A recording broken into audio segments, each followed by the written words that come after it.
नमस्कार, मैं हूं आपके साथ अनुराग मुस्कान। इंडिया न्यूज के बेहद खास शो जनगण मन में आपका स्वागत है। आज हम जनगण मन में लेकर आए हैं देश का सबसे ताजा मिजाज, देश का सबसे लोकप्रिय नेता कौन। इसी सवाल से जुड़े सबसे बड़े सर्वे पर सबसे बड़े पैनल के साथ अगले 1 घंटे तक होगी बड़ी बहस। लेकिन उससे पहले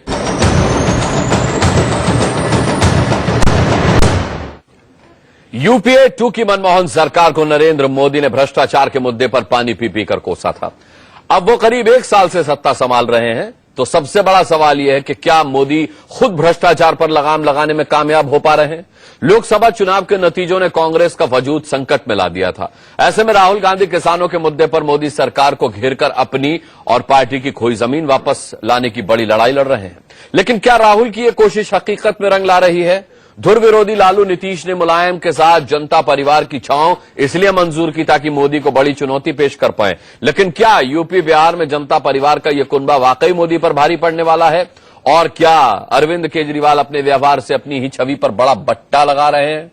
आज इन्हीं बड़े सवालों पर इंडिया न्यूज आपको दिखाएगा देश का सबसे ताजा मिजाज, जिसके लिए हमने 15 राज्यों के 68 शहरों में करीब 6800 लोगों पर रायशुमारी की।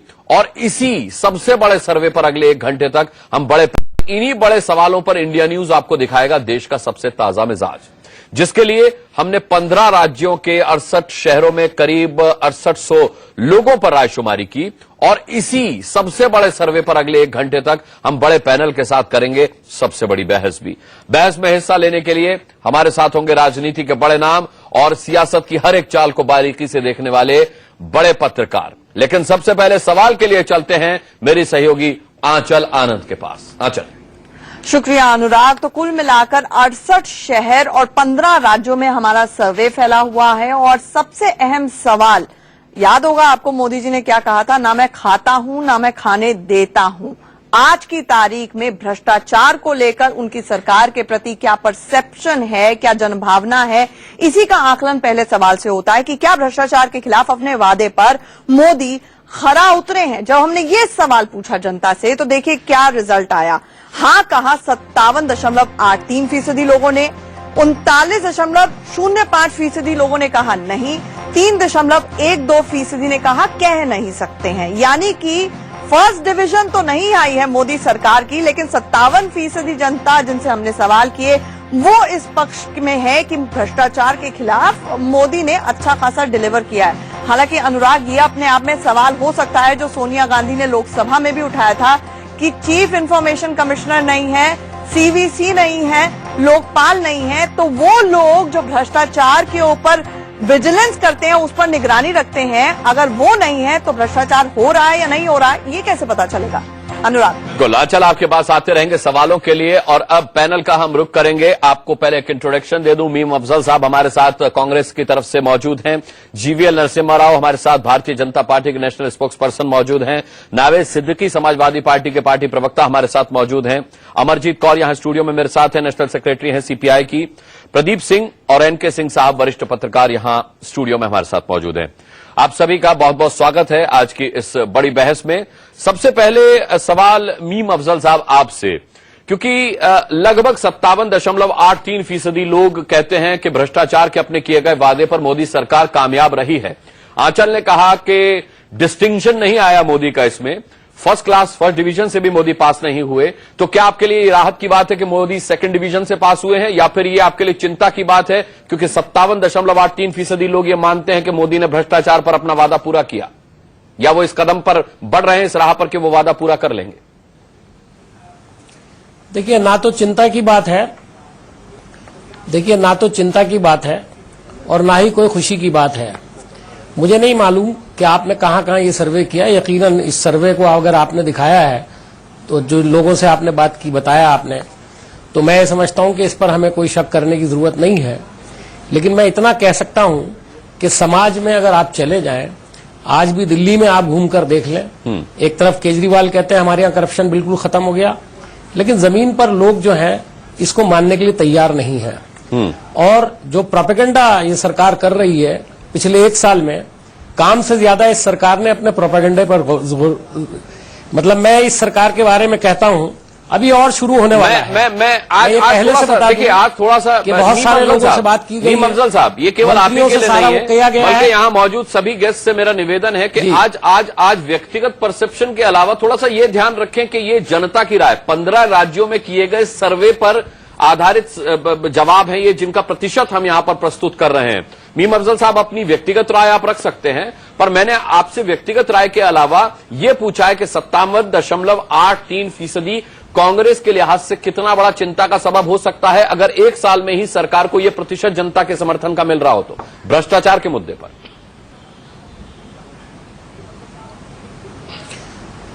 देखिए, भ्रष्टाचार के ताल्लुक से एक शायद ये कंसेप्ट है कि मोदी जी के मंत्री वक्त पर आते हैं, वक्त पर जाते हैं और उनके ऊपर बड़ी कड़ी नजर रखी जा रही है, इसलिए एक आम आदमी का परसेप्शन ये हो सकता है कि सरकार में भ्रष्टाचार नहीं है, लेकिन वो जमीन तक पहुंचा है या नहीं पहुंचा, ये बड़ा अहम सवाल है। इसको देखना जरूरी है कि एक आम आदमी आज रिश्वत दे के काम करा रहा है, नहीं करा रहा है। क्या पुलिस स्टेशन में रिश्वत बंद हो गई है? क्या कॉरपोरेशन में जाता है आदमी तो वहां पैसे देने पड़ते हैं? क्या दूसरी इस तरह की जो छोटे छोटे काम जिलों के अंदर गांव के लेवल पर होते हैं, क्या बगैर पैसों के होने लगे? अगर ऐसा है तो मैं बहुत खुशी के साथ इसको एक्सेप्ट करूंगा। नहीं, अफजल साहब, अगर ऐसा होता तो फिर डिस्टिंक्शन से पास होते मोदी, अभी सेकंड डिवीजन से पास हुए हैं। जीवीएल नरसिम्हा राव साहब, अभी भी 39.05% लोग हैं, और अगर इसमें मैं 3.12% भी जोड़ दूं जिनको जो कह रहे कि कह नहीं सकते, तो फिर ये प्रतिशत 40 के ऊपर चला जाता है। तो अब भी 40% के ऊपर ऐसे लोग हैं जो ये मानते हैं कि नहीं, भ्रष्टाचार के खिलाफ अपने वादे पर मोदी खरा नहीं उतर रहे हैं।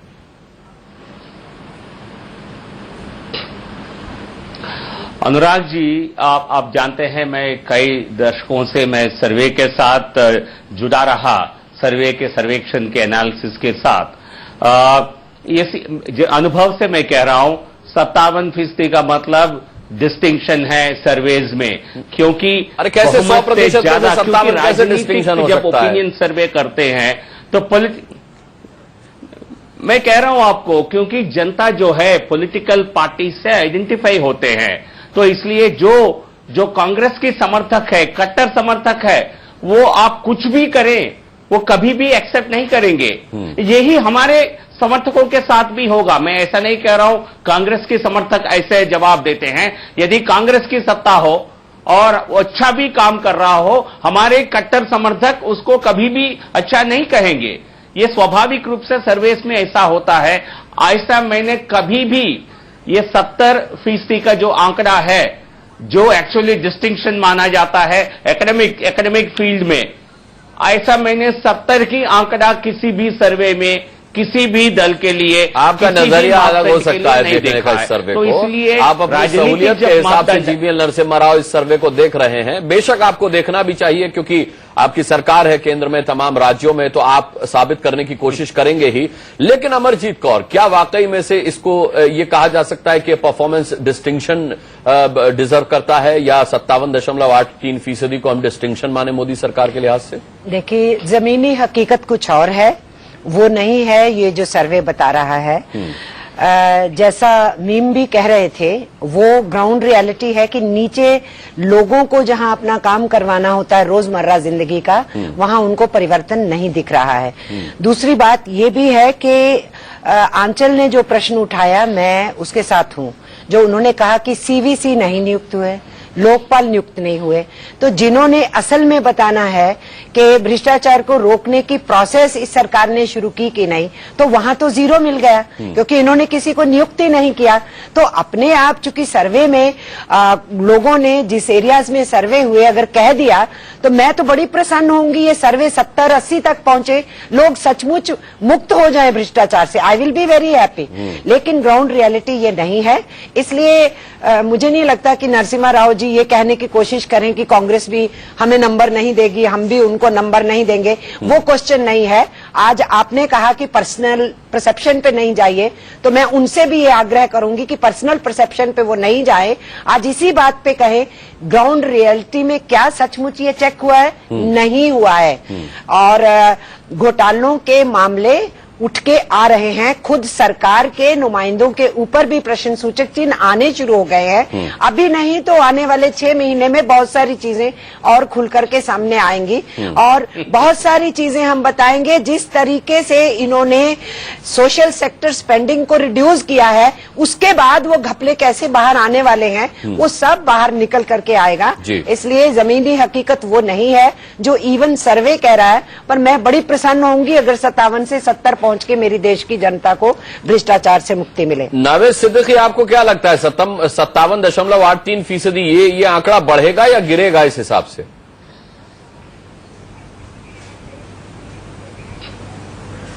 अनुराग भाई, सबसे पहले तो हम ये कहना चाहेंगे कि ये बड़े ही अफसोस की बात है कि जिस तरह से नरेंद्र मोदी की जो लहर चली थी, जो वेव चली थी, ये 1 साल अभी नहीं पूरा हुआ है, होने वाला है। और 1 साल के अंदर आपका जो सर्वे है, जो मेहनत से आप लोगों ने किया है, जाहिर है बहुत मेहनत की होगी इस सर्वे के लिए और चीजें निकालकर आप सामने लाए हैं, तो इसमें 2nd डिवीजन तक पहुंचा देना सीधे उस शख्स को जो टॉप करके आया है, तो ये अपने आप में ही सारी बात बताता है। अनुराग भाई, सारी बात अपने आप में ही बता रहा है। ये कहीं ना कहीं इसमें हमें और आपको कुछ कहने की जरूरत नहीं है, सब चीजें साफ निकल कर आ रही हैं। बचपन से एक कहावत हम लोग सुन रहे हैं कि अपने पांव पे कुल्हाड़ी मारना। अब इस देश की जनता ने यही किया कि अपने पैर पर अब वो ये सोच रही है कि हमने कुल्हाड़ी मारी है, तो अब ये जो दर्द हो रहा है तो इसको सहना तो पड़ेगा, तकलीफ भी हम ही को सहनी पड़ेगी। और मोदी जी एक चीज कह के आए थे, मैं जो भी वादे उन्होंने किए चलिए वो ठीक है, लेकिन एक जगह उन्होंने सच बोला। एक जगह नरेंद्र मोदी साहब ने ये कहा कि अच्छे दिन आने वाले हैं, लेकिन ये अच्छे दिन किसके आने वाले हैं ये उन्होंने नहीं बताया था। तो जनता समझ गई है कि अच्छे दिन जनता के नहीं बल्कि खुद नरेंद्र मोदी जी के और उनके मंत्रियों के आए हैं। ठीक है नावेद सिद्दीकी साहब, ठीक है ये चीज। लेकिन प्रदीप सिंह जी, कि ये तो इसको आप क्या कहेंगे प्रदीप सिंह जी कि गुड 2nd डिवीजन माना जाता है 57.83% को, उसको लोग 2nd डिवीजन कह रहे हैं, और क्या 1 साल में वाकई में अचीवमेंट बड़ा नहीं हो जाता, या जैसा अमरजीत कौर कह रहे हैं कि इसमें ग्राउंड रियलिटी शामिल नहीं है? आप क्या मानते हैं? नहीं, 2 पक्ष हैं अनुराग जी। देखिए, एक तो ये आप देखिए कि इस सरकार को, एनडीए को देखिए, केवल बीजेपी को नहीं, 40% वोट मिले थे। आपका सर्वे भ्रष्टाचार के मुद्दे पर 57% से ज्यादा वोट दे रहा है। तो एक परसेप्शन, 15 राज्य, 68 इसका मतलब एक परसेप्शन बना है कि इस सरकार के राज्य में भ्रष्टाचार कम हुआ है। देखिए, भ्रष्टाचार केवल किसी एक राज्य या केवल केंद्र से संबंधित नहीं होता। वो केंद्र सरकार, राज्य सरकार, उसके बाद जो स्थानीय निकाय हैं, उन तक सबसे ज्यादा जो असर पड़ता है वो स्थानीय निकायों का भ्रष्टाचार है। जब हम बिजली का बिल जमा करने जाते हैं, पानी का बिल जमा करने जाते हैं, लाइसेंस बनवाने जाते हैं, असली भ्रष्टाचार जो आम आदमी झेलता है या थाने में जाता है रिपोर्ट लिखाने, वहां तो ये अमरजीत कौर जी की बात सही है कि ग्राउंड पर बहुत ज्यादा कोई परिवर्तन नहीं हुआ। ऐसा नहीं है कि भ्रष्टाचार, रिश्वत लेना लोगों ने बंद कर दिया है या बहुत कम हो गया है, ऐसा भी नहीं है। लेकिन ऐसी चीजों में बदलाव इतनी जल्दी आता भी नहीं। ये बदलाव अगर आएगा भी तो इसमें लंबा समय लगेगा। ये कोई 6 महीने 1 साल में होने वाला बदलाव नहीं है। और सिर्फ इतना कहा जा सकता है कि 2014 में भ्रष्टाचार को लेकर देश में जो माहौल था और आज जो है उसमें एक परिवर्तन निश्चित रूप से दिखाई दे रहा है। जी। लेकिन भ्रष्टाचार से लोगों को मुक्ति मिल गई है, अगर ऐसी धारणा बनाने की कोशिश एनके सिंह साहब, मैं सिर्फ ये मान के चलूं कि न खाएंगे न खाने देंगे, मोदी ने कहा, और ये सर्वे में जो आंकड़ा है, जो प्रतिशत है, ये जनता ने केवल इसी आधार पर दिया कि उससे लगता है कि मोदी कहते हैं कि न खाएंगे न खाने देंगे, तो मोदी की जहां जहां सरकार है, बीजेपी की जहां जहां सरकार है, वहां अधिकारी अब नहीं खाएंगे या उस पर प्रतिबंध लगेगा। इतनी टेक्निकलिटीज में शायद जनता नहीं जाती। नहीं, भ्रष्टाचार एक जनरल परसेप्शन होता है, बड़ा खूबसूरत बैरोमीटर होता है किसी सरकार के बारे में परसेप्शन नापने का। लेकिन आपने जो सवाल किया है वो मोदी जी पे है, और मोदी जी को 31% बीजेपी को वोट मिले थे। मोदी जी ने सही कहा कि एनडीए को 40% हम मोदी जी का लेते हैं, 31% वोट मिले थे। और जीवीएल सही कह रहे कि एकेडमिकली अगर आप लेंगे तो 57% 1 साल बाद भी अगर इंडोर्स कर रहा है तो कहीं उसकी उम्मीदें अभी भी बनी हुई है। इसका यह मतलब नहीं है कि मोदी जी को उसने मान लिया कि 57% नहीं, करप्शन खत्म हो गया। अभी भी उम्मीदें वो बरकरार हैं, साल भर बाद खत्म नहीं हुई है, इसका ये मतलब है। और जहां तक भ्रष्टाचार का लार्ज कंपोनेंट है वो तो स्टेट गवर्नमेंट के पास है, वो मोदी जी के पास नहीं है। वो राज्य सरकारों के पास है, उसकी पुलिस है, पुलिस को देखना पड़ेगा कि वो कैसा करप्शन कर रही है, बाकी जो एक्टिविटीज है उसको देखना पड़ेगा। ठीक है, तो लब्बो-लुआब ये निकला कि ये जो 57.83% है ये वो प्रतिशत नहीं है कि जो लोगों ने मान लिया कि मोदी भ्रष्टाचार मिटा देंगे। नहीं, इसमें वो लोग शामिल हैं अधिकतर जो ये मानते हैं कि अपने वादे पर खरे उतर रहे हैं, भ्रष्टाचार दूर कर सकते हैं, भरोसा है, नीयत पर भरोसा है। वो ये नहीं मानते कि भ्रष्टाचार भ्रष्टाचार खत्म कर दिया या कर देंगे, उन्हें मोदी की नीयत पर भरोसा है। चलिए अगले सवाल की ओर बढ़ते हैं, आंचल का रुख करते हैं। बिल्कुल अनुराग, आजकल हालांकि किसानों के साथ खड़े होकर फोटो खिंचवाना बहुत फैशनेबल हो गया है। किसानों के साथ खड़ा कौन है इसका अंदाजा तो इसी बात से लगाया जा सकता है कि 1995 से लेकर अब तक 3 लाख से ज्यादा किसान इस देश में खुदकुशी कर चुके हैं। इसीलिए हमने सवाल पूछा कि क्या किसानों के साथ खड़ा होकर राहुल गांधी अपनी और कांग्रेस की ताकत बढ़ा पाएंगे। राहुल गांधी के लिए थोड़ा सा झटका है क्योंकि सिर्फ 39.20% ने कहा कि हां बढ़ा पाएंगे। 57% से ज्यादा लोग कह रहे हैं कि नहीं, किसानों के साथ भले ही खड़े रहे या नहीं खड़े रहे राहुल गांधी, वो अपनी ताकत नहीं बढ़ा सकते हैं। और 3% से ज्यादा लोगों का कहना था कि कह नहीं सकते हैं। तो सूट बूट की सरकार, पूंजीपतियों की सरकार, ये सब जुमलेबाजी भले ही सीख गए हो राहुल गांधी, लेकिन किसानों के साथ खड़ा रहना कब तक सीख पाएंगे ये अपने आप में देखना होगा, क्योंकि राहुल गांधी वैसे भी वर्क इन प्रोग्रेस है। अनुराग बिल्कुल, बहुत बहुत शुक्रिया आंचल, आपके पास अगले सवाल के लिए हम आएंगे। लेकिन मीम अफजल साहब, ये तो बड़ी चिंता का सबब बन गया क्योंकि आप राहुल गांधी के अंदर कांग्रेस का नया मसीहा ढूंढ रहे हैं, लेकिन किसान अभी तक के सर्वे में उन्हें खारिज करते हैं। केवल 39.20% लोगों को लगता है कि राहुल अगर किसानों के साथ खड़े होते हैं तो कांग्रेस की ताकत और अपनी ताकत वो बढ़ा पाएंगे। अभी कन्विंस नहीं कर पाए ढूंढ रहे हैं, लेकिन किसान अभी तक के सर्वे में उन्हें खारिज करते हैं। केवल 39.20% लोगों को लगता है कि राहुल अगर किसानों के साथ खड़े होते हैं तो कांग्रेस की ताकत और अपनी ताकत वो बढ़ा पाएंगे। अभी कन्विंस नहीं कर पाए राहुल अपने बदले हुए तेवर और रूप से।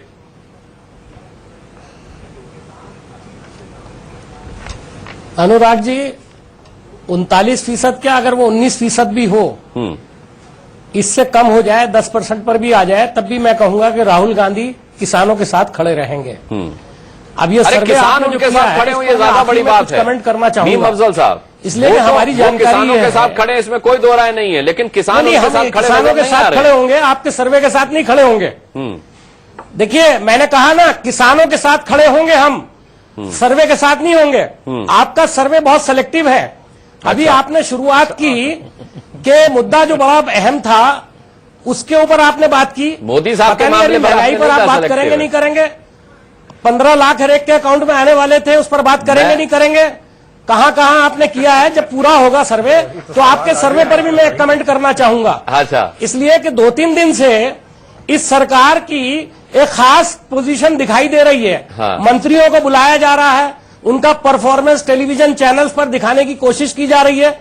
अब जाहिर है कि हम भी इसी कारोबार में हैं जो आप बैठे हुए कर रहे हैं, या हम लोग जो मीडिया के लोग हैं वो समझते हैं। अरे कारोबार से ज्यादा जिम्मेदारी है ये हमारी, तो इस पर ये कारोबार से ज्यादा जिम्मेदारी है। मीम अफजल साहब, आप तो केजरीवाल की भाषा बोल रहे हैं, आप तो केजरीवाल साहब की भाषा बोल रहे हैं। सर्वे सेलेक्टिव नहीं हुआ करते, राजनीतिक पार्टियां सेलेक्टिव बना देती है, उनको अपनी सहूलियतों के हिसाब से माफ कीजिएगा, ये सवाल आपने पहले सवाल के बाद नहीं उठाया किया, उस पर आपको इतराज हो सकता है, मैं उसे वापस लेता हूं। ठीक है, लेकिन जिम्मेदारी जो है वो जब दिखाई देगी जब आपका सर्वे पहले राहुल जी पर ना होकर के पहले मोदी जी की सरकार के मुख्तलिफ पहलुओं पर होता। तो वो तो था ही पहला सवाल। फौरन एक सर्वे दिखाया जिसमें मोदी जी को आपने अब दिखाया है ना, हमने नहीं दिखाया, कमाल कर रहे हैं मीम अफजल साहब। दूसरा कौन होते दिखाने वाले, बता तो रहा हूं, 15 राज्यों के 68 शहरों में हुआ, 68,000 लोगों पर हुआ है। नहीं तो आप दिखाइए ना, आपको दिखाना चाहिए था कि मोदी सरकार की मकबूलियत कितनी बड़ी है किसानों के इशू पर। ये सर्वे किया होता आपने, वो दिखाया। एनके सिंह साहब, अब सर्वे भी पार्टियों के हिसाब से करेंगे, बीच में आ गए। हो सकता है आपको मीम साहब आपने ट्रैक गलत ले लिया। अगला सवाल मुमकिन है कि वही हो, पार्टियों के साथ हो सकता है कि अगला सवाल वही हो पर पहुंचना पड़ा। लेकिन इसमें एक चीज और भी है मीम साहब, आपने ट्रैक गलत, एक बहुत आसान है। अरे मैं भी आपको खुश करने वाला सवाल पूछने वाला हूं, जीवीएल नरसिम्हा राव से। आगे सवाल आ रहे हैं, आप बिल्कुल रुके, एक प्रोग्राम कर रहे हैं, आगे सवाल भी तो हो सकते हैं। देख रहे हैं कि उनकी मकबूलियत देख रहे हैं, किसी की मकबूलियत नहीं देख रहे मीम साहब, आप इसको इस तरह कह सकते, मुझे तो ये पॉजिटिव लग रहा है। जी, मैं इसीलिए कह रहा हूं। पॉजिटिव इसलिए मैंने है, इसीलिए अरे अभी कहा आए हुए कि 40 राहुल दिन में नहीं हुए करना उन्हें। ज्यादा पसंद करूंगा। आपको 19% जब वोट आप मिले थे, सारे इश्यूज दिखाएंगे तब मैं 40% देखूंगा मकबूलियत। कि आपका अरे सर्वे जो है अरे वो कितना 40 दिन नहीं शानदार हुए है। उन्हें आए हुए, मीम साहब, 40% उनका आंकड़ा पहुंच गया। मीम मीम साहब, साहब आपको बताओ। तो खुश होना चाहिए। भीम साहब एक बात बताइए, आपको तो ये पॉजिटिव सोचना होगा, जिस पार्टी को 19% वोट मिले थे मैं तो- उसको आज 40% मकबूलियत मिल रही है। ये तो राहुल गांधी के लिए बहुत पॉजिटिव है। आप इस डायरेक्शन में इसको क्यों नहीं देख रहे हैं? राहुल गांधी के लिए डबल हो गया है एक्सेप्टेबिलिटी। अगर 39% कह रहे हैं एनके सिंह साहब, मैं पॉजिटिव डायरेक्शन में ही देख रहा हूं। नहीं, आपने शुरुआत नेगेटिविटी के साथ की थी। मीम अफजल साहब, चलिए मैं आपको राहत देता हूं, मैं आपको राहत देता हूं। जीवीएल नरसिम्हा राव साहब, सवाल हमारे लिए अहम नहीं मैं है। इसे अचीवमेंट मानता हूं। हम जीवीएल सीधी सी नरसिम्हा राव बात कर साहब, रहे हैं कि हम किसानों के मुद्दे के साथ ठीक खड़े है, हैं ठीक और है खड़े मीम साहब, रहेंगे। Message clear. GVL Narasimha Rao साहब, ये तो अचीवमेंट के तौर पर देखा जाना चाहिए, क्योंकि विपसारा के बाद राहुल को लौटे हुए भी 40 दिन नहीं हुए, लेकिन उनका 40% आंकड़ा पहुंच गया है। नहीं, बल्कि अभी जीवीएल साहब ने खुद ही कहा है हाँ। कि एकेडमिकली देखेंगे तो अगर 57% नहीं, डिस्टिंक्शन है, एनके सिंह साहब, तो 40% भी तो बहुत अच्छा है। हाँ, मैं वही पूछने वाला हूं। 57.83 अगर डिस्टिंक्शन है, तो फिर आप 40% को किस कैटेगरी में रखेंगे? और उस पार्टी को जिसको सिर्फ 19% वोट मिले, उस लिहाज से राहुल फर्स्ट डिवीजन से पास हो गए। मैंने अनुराग जी, मैंने अब तक कोई मापदंड हमने चेंज नहीं किया है। 57% यदि कांग्रेस के पक्ष में होता तब भी मेरा आंकलन वही रहता, उनके लिए डिस्टिंक्शन है। बट लेकिन उनको 47 नहीं मिले हैं, उनको 40 से कम वोट मिले हैं। और दूसरी बात, जनता है ये सब जानती है, जनता जानती है। 10 साल आप कार्यकाल आपकी सरकार रही केंद्र में, आप इस प्रकार की क्रोकोडाइल टीयर्स आप अभी दिखा रहे हैं। आपने अपने कार्यकाल में किसानों के लिए कुछ किया ही नहीं है। तो यही किसान जहां महाराष्ट्र में आप अभी दौरा कर रहे हैं, ये किसान पिछले 10 साल से 15 साल से मर रहे हैं। ये आपके कार्यकाल में महाराष्ट्र में आप 15 साल से सत्ता में थे, केंद्र में 10 साल से सत्ता में थे। तो इसलिए कहीं ना कहीं मैं आपको एक गिनवाऊंगा credibility तो gap आपसे उठाया नहीं जो जाएगा। दिखाई देता है जीएल जी, राहुल गांधी के। नरसिम्हा राव जी, अगर मैं आपको अभी गिनवाऊंगा राहुल किसानों के लिए गांधी क्या जी, क्या मत गिनवाइए, है, मत तो गिनवाइए, आपको मेरे पास बहुत सारे नहीं सवाल हैं। और वो इशू डिस्कस प्रदीप भी सिंह नहीं हो जी, रहा है यहाँ पर। अरे छोड़ दीजिए, जिस पर छोड़ आपको दीजिए, बोलने की प्रदीप सिंह इजाजत जी, मिल रही है। प्रदीप सिंह जी, आप कांग्रेस के 10 साल पे बोल रहे हैं कि अच्छा अपनी ठीक है, परफॉर्मेंस पे बोल रहे प्रदीप हैं। सिंह जी, मोदी साहब के भ्रष्टाचार के सवाल पर 57.83% डिस्टिंक्शन हो या ना हो, लेकिन 39.20% राहुल किसानों के साथ खड़े होंगे तो पार्टी को ताकत दे पाएंगे नहीं। इस सवाल पर मुझे डिस्टिंक्शन लग रहा है, क्योंकि अभी भूमि अधिग्रहण बिल पर राहुल को बहुत सी लड़ाई लड़नी है। हो सकता है ये आंकड़ा 60 के पार भी हो जाए। मापदंड नहीं, देखिए अनुराग जी, ऐसा है, आप अलग अलग मापदंड, अरे अलग अलग मापदंड नहीं भाई। जब मोदी साहब का अलग-अलग लोकसभा मापदंड चुनाव में आप आंकड़ा नहीं कर 60 के सकते। पार जाता था तो राहुल का 19 रहता था। आप ये क्यों नहीं भूल रहे हैं? उस अनुपात में अगर देखा जाए 40% को, तो ये अचीवमेंट ही माना जाएगा। जीवीएल नरसिम्हा राव, आप कह सकते हैं मुझे उनकी लगता स्थिति- है कि मीम अफजल आप साहब कह को इस सकते बात हैं से उनकी खुश होना स्थिति चाहिए। बेहतर हुआ है। बिल्कुल, आप बिल्कुल। इनको- मैंने ये कह रहा हूं, गांधी- स्थिति बेहतर हुई है भाई। मैंने कहा राहुल गांधी किसी एक मुद्दे से आइडेंटिफाई हो रहे हैं जी, उनको पहली इस बार बात हुआ पर है खुश ये। होना जी, चाहिए बिल्कुल। जो 11 साल में नहीं हो सका, जो भट्टा पारसौल जाके नहीं कर सके, वो आज राहुल गांधी को माना जा रहा है। अगर 39% लोग कह रहे हैं कि वो किसानों के हित के साथ अगर खड़े होंगे तो अपने को और कांग्रेस को मजबूत करेंगे, तो ये पॉजिटिव मानना चाहिए कि कहीं से शुरुआत तो हुई है। इतनी अच्छी ओपनिंग। बहुत पीछे से एकदम से अगर आप उम्मीद कर रहे हैं राहुल गांधी 60 और 70 चले जाएंगे, तो वो इतनी जल्दी नहीं होने वाला है, क्योंकि वो किसी एक मुद्दे पर ज्यादा समय तक टिकते नहीं, मुद्दा उठाते हैं और आगे बढ़ जाते हैं। तो जब तक कंसिस्टेंसी नहीं आएगी, और वो राहुल गांधी के लिए नहीं है, राजनीति में किसी भी नेता के लिए, अगर मुद्दे के साथ कंसिस्टेंटली वो खड़ा नहीं रहेगा तो उसकी छवि उस मुद्दे के साथ नहीं जुड़ेगी। ये राहुल गांधी को भी समझना होगा, कांग्रेस को भी, या जो भी पार्टी अगर इस तरह का या कोई भी मुद्दा उठाती है।